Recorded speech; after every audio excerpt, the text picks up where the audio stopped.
Thân chào cả nhà, không nên xem chùa đâu đó. Nhớ đăng ký, like, comment để ủng hộ team nha. Năm mới chơi mặt trược, tôi nghe thấy hai bức tượng thần tài trong phòng nói chuyện. Một pháo hai hướng, chơi lá bài này đi, người đó chết chắc rồi. Quỷ thua âm tài, người thua thọ mệnh. Hai con ma trên bàn bài đều muốn thắng. Để lấy tuổi thọ của người đó đấy. Cơ thể tôi run rẩy, tay cầm bài dừng lại trong không khí. Hai bức tượng thần tài trên tường đứng yên lặng ở đó. Như thể vừa rồi chỉ là ảo giác của tôi. Nhưng âm thanh đó rất rõ ràng, tôi không thể nghe nhầm được. Bạn trai trên bàn, Chu Hằng, và hai người bạn thân thuở nhỏ thẳng vào lá bài trong tay tôi. Không ai trong số họ nghe thấy âm thanh vừa rồi. Mới năm mới mà tà dị thế. Tôi liếc nhìn lá bài trong tay, là một quân tứ vạn. Tứ vạn, chết chắc. Bằng cách nào đó, trong não tôi xuất hiện từ đồng âm của nó. Vì vậy, tôi đặt quân tứ vạn xuống, đánh quân phát tài ra ngoài. Không ngờ sau một vòng, tôi thế mà ủ rồi. Đây là lần đầu tiên kể từ khi tôi chơi mặt trược mà ủ đó. Tôi nhìn Chu Hằng, nhưng lại phát hiện vẻ mặt của anh ta có vẻ không vui lắm. Nhận ra, tôi lại nhớ lại những lời vừa nghe. Hai con ma trên bàn, tất cả đều muốn thắng để lấy tuổi thọ của người đó. Trong ánh sáng mơ, khuôn mặt của ba người còn lại trên bàn, tất cả đều có vẻ hơi kỳ lạ. Tôi nhớ người xưa từng nói, ma đều, không có bóng.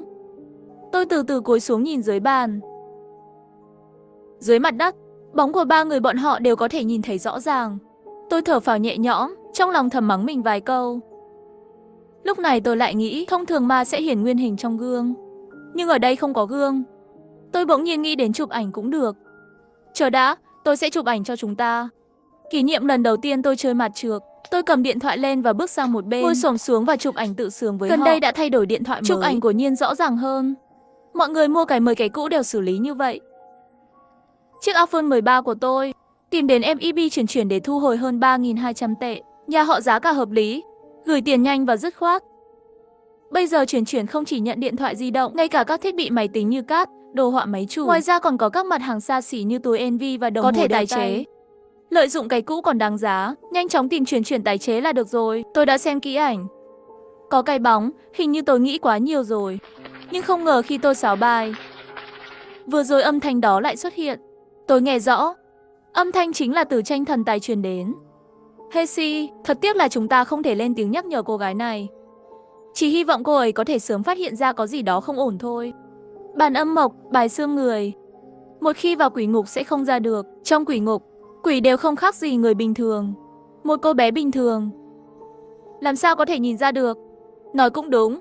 Đáng tiếc, sau khi âm thanh của thần tài biến mất, tôi run rẩy. Màu mặt trược trong tay chuyển sang màu vàng, bắt đầu hơi thô, giống như dùng xương nghiền thành bột, làm bằng cách tạo hình. Một số cặn xương bên trong dường như không được mài hoàn toàn. Tôi nhiều mắt nhìn kỹ, một nửa chiếc răng người ẩn trong đó, sợ đến nỗi tay tôi không ổn định, khiến quân cờ mặt trược rơi mạnh xuống đất. Khoảnh khắc đó, ba ánh mắt đều nhìn chằm chằm vào tôi. Tôi cố nén nỗi sợ trong lòng, vội vàng cúi xuống nhặt mặt trược trên mặt đất lên. Bỗng một cơn gió lạnh thổi qua, khiến nến trong phòng lay động. Tôi mới nhận ra, nến trắng lớn này chỉ dùng khi nhà có tang. Nến được thắp sáng vì mất điện. Nhưng tôi nhớ lúc này bên ngoài vẫn sáng đèn. Khi bắt đầu chơi mặt trược đã mất điện, làm sao có chuyện trùng hợp như vậy? Thần tài vừa nói trên bàn có hai con ma, điều đó có nghĩa là có một con người khác ngoài tôi. Người đó là ai? Trong tiềm thức, tôi nhìn về phía bạn trai Chu Hằng. Tôi hít một hơi thật sâu, cố gắng làm cho giọng nói của mình bình thường nhất có thể. Anh yêu, có buồn ngủ không? Chu Hằng vùi đầu đánh bài, không thèm nhìn tôi. Bây giờ mới có mấy giờ, buồn ngủ cái gì? Tôi liếc nhìn hai người kia, hạ giọng.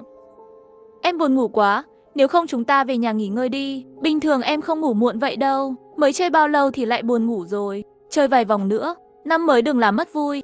Bạn của anh ta, Tôn Phong cười đùa nói, yên tâm, cứ chơi sẽ không buồn ngủ đâu. Một cô gái khác, Giang Như, cũng cười nói với tôi, em gái em có thể chơi tiếp với chúng tôi không?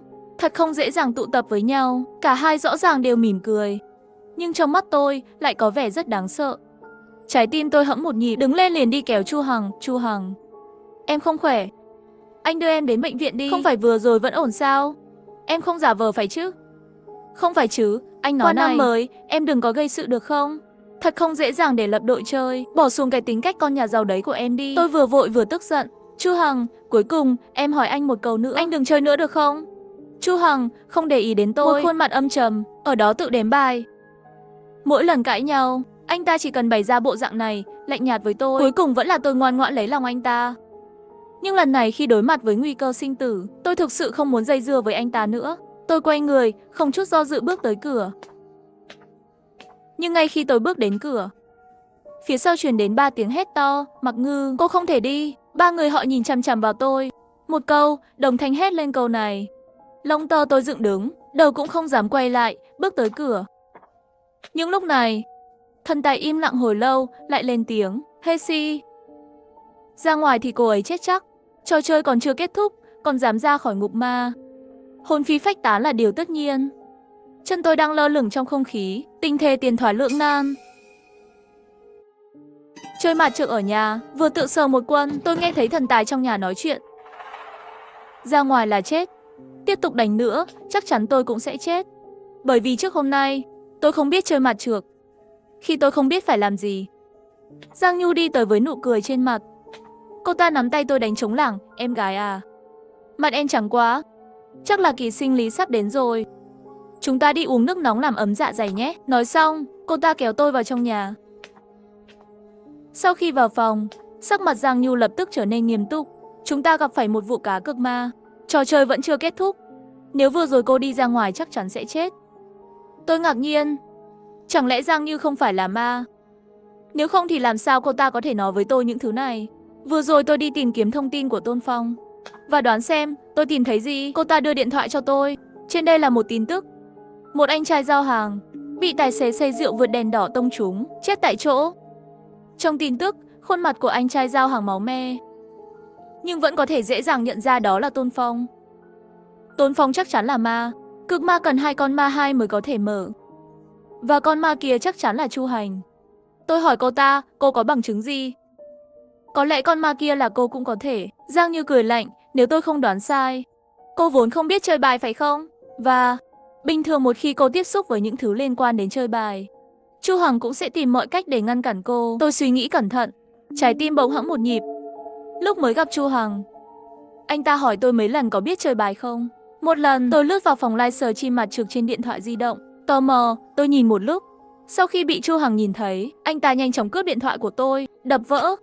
Sau đó, anh ta mua cho tôi một chiếc điện thoại di động mới. Xin lỗi tôi, anh lấy tiền ở đâu ra để mua cho em một chiếc điện thoại đắt tiền như vậy? Đó là bởi vì gần đây anh đã dọn dẹp nhà cửa và tìm được đồng hồ Evan lâu đời, đã bán được ở FPP chuyển hơn 1.500 tệ. Anh mới biết chuyển không chỉ là nhận điện thoại di động, ngay cả loại đồng hồ thông minh như đồng hồ đeo tay. Ngoài ra còn có các thiết bị nghe nhìn như máy chiếu. Có thể tái chế. Khi đặt hàng xong sẽ có anh trai giao hàng đến tận tất cả đóng gói và mang đi. Đặc biệt tiện lợi. Dù sao, hãy nghe theo anh. Muốn nhanh chóng tái chế, đổi tiền, yên tâm gửi chuyển là được rồi. Thấy tôi nhận điện thoại, anh ta giải thích. Gia đình anh ta bị hủy hoại vì cha anh ta đánh bạc. Vì vậy, nhìn thấy tôi tiếp xúc với những không thể kiềm chế nổi giận. Tôi im lặng. Giang Như lộ ra nụ cười rõ ràng, bị tôi nói đúng rồi nhỉ. Và số phận của cô cũng giống như của tôi, là mạng tốt trời cho. Loại mệnh số này hấp dẫn ma thèm muốn nhất.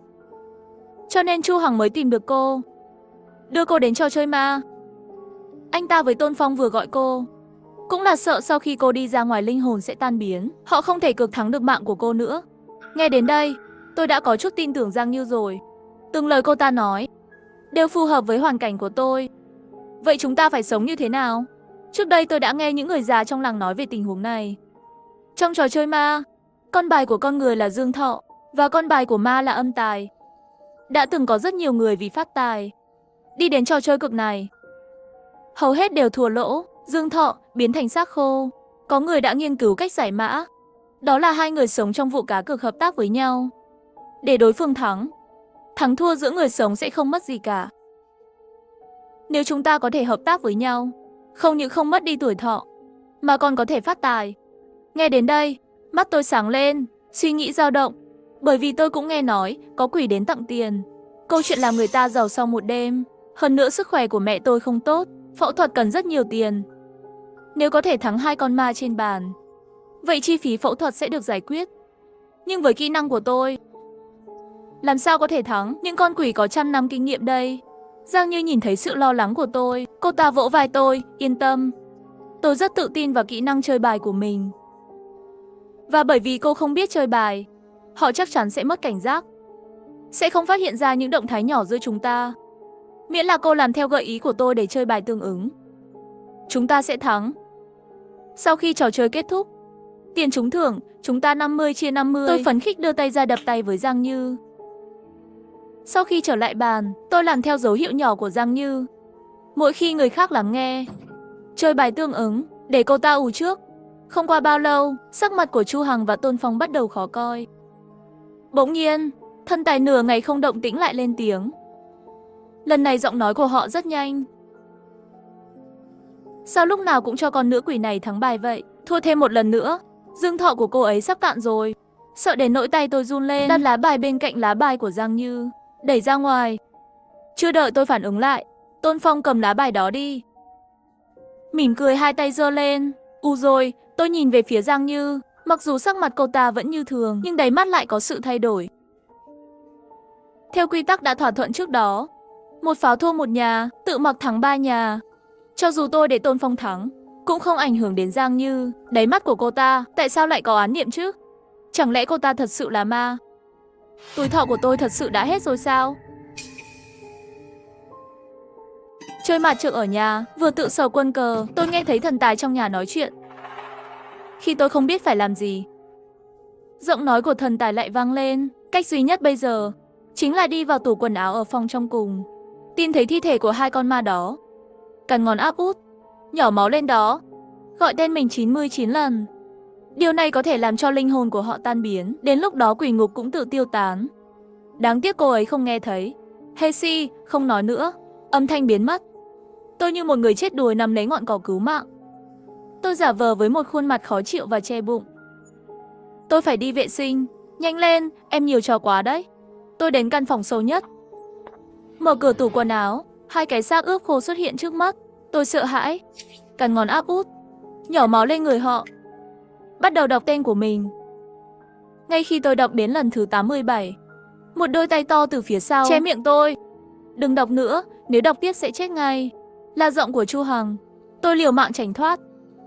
Sức mạnh của hắn rất lớn, thấy tôi không tránh thoát nữa, hắn mới buông tay ra. Mặc Ngư, em bị điên à? Em không biết em đang sử dụng hình thức đổi mệnh à? Em gọi tên mình 88 lần, tương đương với việc đổi mạng cho họ. Tôi hơi ngờ ngác, sao lại không giống với số mà thần tài nói? Tôi tức giận nhìn Chu Hằng, anh còn muốn lừa tôi? Đừng tưởng tôi không biết, anh là ma. Đưa tôi đến đây vào hôm nay, chuẩn bị lấy đi tuổi thọ của tôi. Em có phải bị ngốc không? Anh đến với em từ bên ngoài trong ngày hôm nay. Hôm nay mặt trời bên ngoài nắng như vậy. Nếu anh là ma, dưới ánh mặt trời lớn như vậy, anh đã sớm nghe lời của anh ta rồi. Cả người tôi ngơ ngác tại chỗ, không biết anh ta nói thật hay giả. Vì cẩn thận, tôi cẩn thận lùi lại một bước. Chu Hằng thấy tôi vẫn không tin, hắn chỉ vào 2 cái xác ướp khô nói, em tự chụp ảnh bằng điện thoại di động. Quần áo 2 người mặc, có phải nó giống như 2 người họ mặc không? Tôi lấy điện thoại ra, không dám nhìn cận cảnh, chụp một bức ảnh lên điện thoại kiểm tra cẩn thận. Gần đây đã thay đổi điện thoại mới, chụp ảnh của Nhiên rõ ràng hơn. Mọi người mua cái mới cái cũ đều xử lý như thế nào? Chiếc iPhone 13 của tôi mua từ FIB chuyển. Nhận được hơn 3.200 tệ, nhà họ giá cả hợp lý, gửi tiền nhanh và dứt khoát. Bây giờ chuyển không chỉ nhận điện thoại di động, ngay cả thiết bị chụp ảnh như máy ảnh kỹ thuật số. Ngoài ra còn có các mặt hàng xa xỉ như túi Envy và đồng hồ tái chế. Lợi dụng cái cũ vẫn còn giá trị, nhanh chóng tìm chuyển tái chế là được rồi. Tôi đã kiểm tra cẩn thận rồi. Đúng là Tôn Phong và Giang Như. Cho dù anh có phải là ma hay không, anh giải thích trước đi. Tại sao lại đưa tôi đến bàn cực ma? Chu Hằng thở dài, mẹ em bị bệnh rồi. Phẫu thuật tốn rất nhiều tiền. Và số mệnh của anh là phá của, không kiếm được tiền để giúp em. Vì vậy, anh đã nghĩ đến việc mạo hiểm và đánh bạc với ma. Thắng được một cuộc cược với ma, nhưng mệnh cách của anh quá tệ. Quỷ không chịu đánh cược với anh. Vì vậy, anh đã đưa theo em. Lý do không cho em tiếp xúc với cờ bạc, để giảm bớt sự cảnh giác của họ. Bởi vì kỹ năng chơi bài của anh khá ổn. Nếu em chơi rất giỏi, họ không nhất định đồng ý để chúng ta lên ván. Tất cả những gì anh làm là vì em. Nhưng tuổi thọ của em sắp thua hết rồi. Nếu anh thật sự yêu em, sẽ nhận tâm lấy mạng của em đi đánh bạc sao? Chu Hằng ôm tôi vào lòng, đồ ngốc. Làm sao anh có thể làm chuyện này? Em còn nhớ cái túi thêu cẩm mà anh đưa cho em không? Trước khi chơi bài, Chu Hằng của thật đã cho tôi một cái túi gấm nhỏ để tôi đặt nó bên cạnh mình. Bên trong là một tấm Phật mà anh đi cầu xin. Một khi họ muốn lấy đi mạng sống của em, bùa sẽ có hiệu lực, đổi lấy âm sai. Ma mở cờ bạc thắng dương thọ là nghịch thiên. Một khi bị âm sai phát hiện, sẽ bị đưa đến địa ngục không được luân hồi. Đến lúc đó không chỉ tuổi thọ của em sẽ không ít đi, chúng ta thắng, âm tài cũng có thể giữ lại. Anh đã lên kế hoạch mọi thứ từ lâu rồi, em không cần nghĩ nhiều đâu. Vậy tại sao anh không nói với em sớm hơn? Nói sớm với em, nhớ em làm lộ thì sao? Chúng ta hãy nghĩ xem nên tiêu số tiền này như thế nào. Đúng rồi, chuyện gì thế này? Sao em lại đến đây để đổi mạng với họ? Tôi, ma xui quỷ khiến, không nói với anh ta. Về việc tôi có thể nghe thấy thần tài nói chuyện, chỉ che đậy là Giang Nhu nói cho tôi biết. Tốt cho tôi. Chu Hằng và tôi quay lại bàn bài. Không biết tại sao tuổi thọ của tôi dường như vẫn chưa thu hết. Tiếp tục cược bạc. Lần này tôi không xem gợi ý của Giang Nhu nữa. Tự chơi bài. Tôi bóc túi gấm trong tay. Tâm trí bình tĩnh lại. Có lẽ là do tâm lý. Tôi không chỉ không thua mấy trận tiếp theo, ngược lại ù Giang Nhu và Tôn Phong mấy ván. Sắc mặt của họ cũng càng ngày càng khó coi. Ngay lúc này, Tôn Phong đột nhiên cảm nhận được cái gì đó, quay đầu nhìn chằm chằm vào bức chân dung phía sau đó đứng dậy, kéo bức tranh xuống và ném nó xuống đất. Lấy cây nến và đốt nó. Tôi muốn ngăn lại, nhưng lại bị Giang Nhu kéo chặt. Tôi nhìn bức tranh bị đốt cháy. Tôn Phong đốt xong ảnh rồi quay lại chỗ ngồi, cứ như không có chuyện gì nói câu kê. Tiếp tục đi. Tôi giống như bị cướp đi vận may vậy, luôn luôn thua. Khuôn mặt của Giang Nhu đã không còn, che giấu sự ác ý. Cô ta và Tôn Phong nhìn chằm chằm vào tôi nhận ra rằng nếu tôi thua, tuổi thọ của tôi hẳn là đã mất hết rồi. Ngây ra đó làm gì? Mau chơi đi, tôi đang nhìn vào lá bài của mình trên bàn. Tiếng gầm của Giang Nhu vang lên bên tai, chơi đi. Hoặc chết. Tôi bừa bãi cầm lên một lá bài chuẩn bị đánh. Nhưng lúc này, có một tiếng động lớn trên bầu trời. Chơi mặt trược ở nhà, vừa tự sờ một quân, tôi nghe thấy thần tài trong nhà nói chuyện. Giọng nói sợ hãi của Tôn Phong vang lên. Là Lôi Công, chúng ta rõ ràng đã kết giới với quỷ ngục rồi mà. Làm sao có thể dẫn Lôi Công đến đây? Chu Hằng cũng có vẻ không thể tin được. Bởi vì những gì anh ta cho tôi không phải là bùa có thể trao đổi với âm sai. Khoảnh khắc sấm sét nổ trên đỉnh đầu, tôi nghe thấy tiếng thì thầm dịu dàng trong sâu thẳm ký ức. Cháu à đừng sợ. Bàn tay nhăn nheo của bà ngoại đã đặt bình an trên cổ tôi. Mùi gỗ đàn hương trộn với vị đắng của thuốc Trung Quốc trong tiếng kêu thảm thiết của họ. Tôi dường như nhìn thấy ông ngoại quỳ gối ở từ đường. Rồi mắt tôi tối sầm lại, ngất đi, khi mùi nước khử trùng chui vào khoang mũi. Đầu ngón tay tôi chạm vào nước mắt ấm áp. Khi tỉnh lại, tôi đang ở bệnh viện. Mẹ ở bên cạnh nhìn tôi với vẻ mặt lo lắng. Mặc, con tỉnh rồi, tốt quá, chỉ là đáng thương cho đứa trẻ Chu Hằng. Bị sét đánh đến nỗi nhìn không ra dáng người nữa. Cũng không biết làm thế nào mà các con lại rước phải tai họa này. May mà ông bà ngoại đang bảo vệ con. Bùa hộ mệnh trên người con đều bị đốt thành tro.